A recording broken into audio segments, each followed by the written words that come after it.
낭만서점 고민상담소 시작합니다. 네,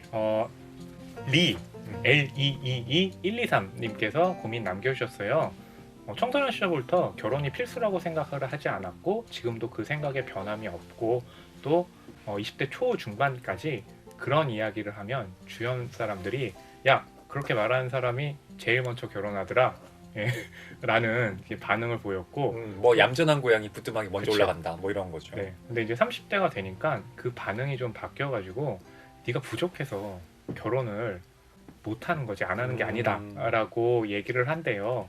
예, 그래서 좀 그런 것 때문에 자존감도 떨어지고 하는 생각이 들겠다는데 그래서 요즘에 늦기 전에 좀 생각을 고쳐서 누구를 만나 결혼을 목표로 달려야 하는 것은 아닐까 고민을 하게 된다면서 허이펑한님과 또 제가 미혼이잖아요. 그래서 그에 대해서 좀 어떻게 생각하시냐고 고민을 남겨주셨습니다.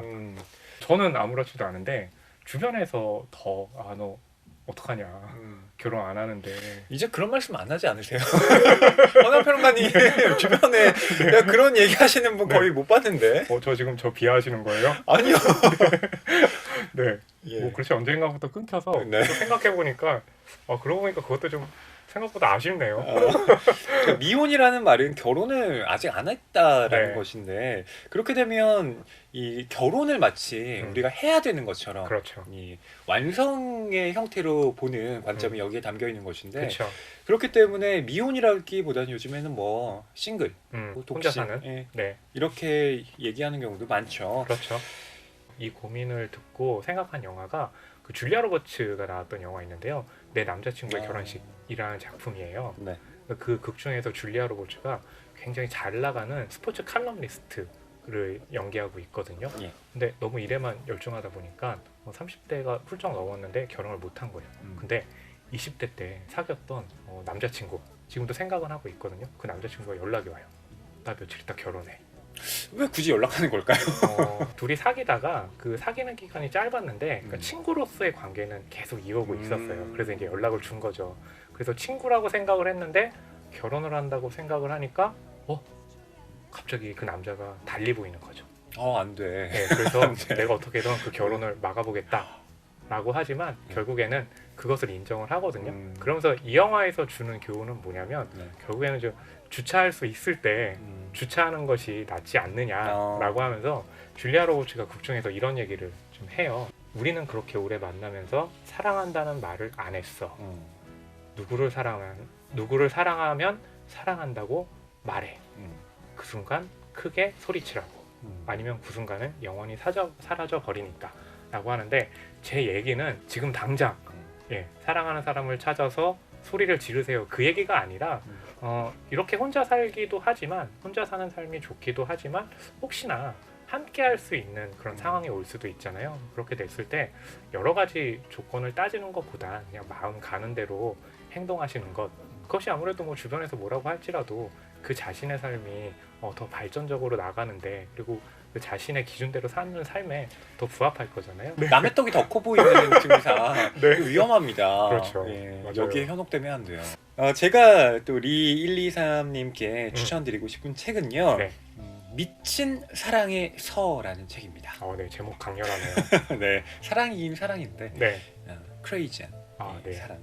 이 셰넌 맥케나와 슈미트와 또 조니 랜덴이라는 두 사람이 함께 쓴 책인데요. 또 2019년 8월 7일 출간이니까 최근에 발매된 거네요. 그렇습니다.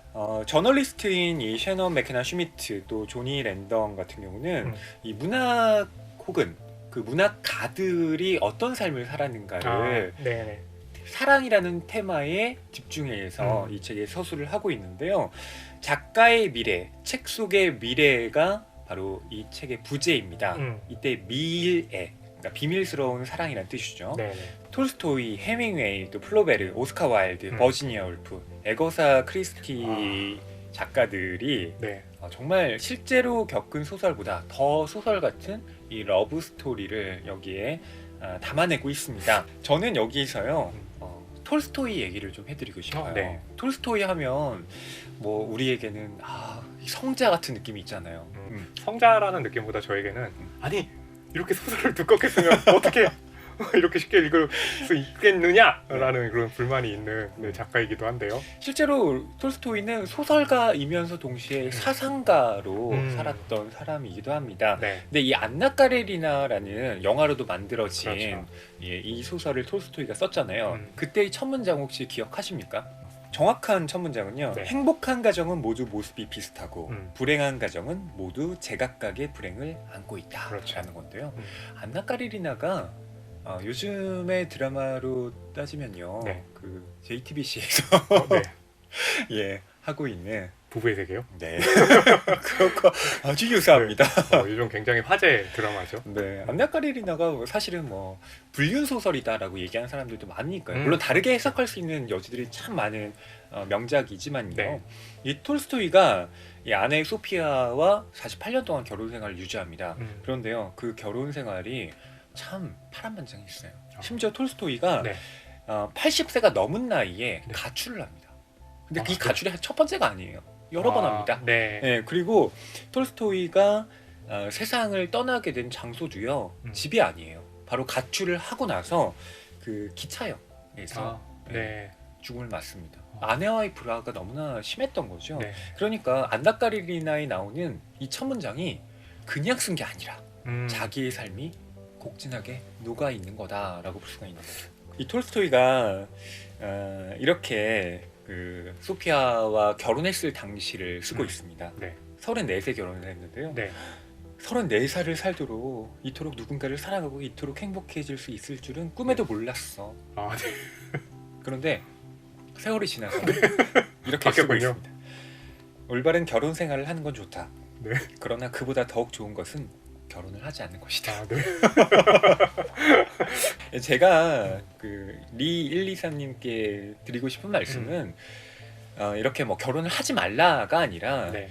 결혼에 도달한다 할지라도 실은 그것이 목표, 그러니까 그것으로 끝이 아니라 거기서부터 시작이라는 거예요. 그렇죠. 예. 맞아요. 톨스토이가 분명 기혼자로서 이렇게 행복한 삶을 30살쯤 살았을 것 같지만 그 뒤의 삶은 너무나 힘들었거든요. 그건 아내 소피아도 마찬가지였습니다. 그렇겠죠. 그러니까 이것처럼 결혼이라는 건 어떤 준비가 필요하고, 그리고 그 부부가 서로 많은 대화를 해야 되고 관계를 맺어 나간다는 측면에서는 네.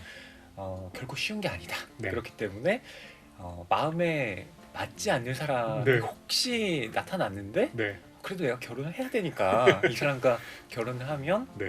헤어질 가능성이 매우 높다. 네. 그럴 바에는 네. 싱글로 살면서 네. 어떤 사람을 천천히 찾아보는 게 네. 지금으로선 더 낫지 않을까 네. 말씀드리고 싶습니다. 허나은 평론가님은 오늘 네. 그 내 남자친구의 결혼식이라는 네. 영화를 추천해 주셨고, 허이평론가님께서는 미친 사랑의 서라는 이제 작품 또 소개해 주셨습니다. 네, 리 123님께 좀 도움이 됐으면 하고요. 저와 허나은 평론가님이 앞으로 계속 싱글로 지낼지 네. 예, 아니면 결혼을 할지 예, 저희도 좀 두고 보면서 네. 이 작품들 저도 보고 허나은 평론가님도 네. 읽어보시면 좋겠습니다. 그리고 뭐 중간중간 이렇게 뭐 댓글이나마 아니면 방송을 통해서 뭐 저나 허이평론가님이나 리 123님이나 상황이 어떻게 되는지 이렇게 서로 공유하는 것도 네, 혼자 사는 삶이 주는 또 재미 중에 하나가 아닐까 싶네요. 네, 우리 커뮤니티를 만들면 되죠. 네. 낭만서점 고민상담소 마치겠습니다.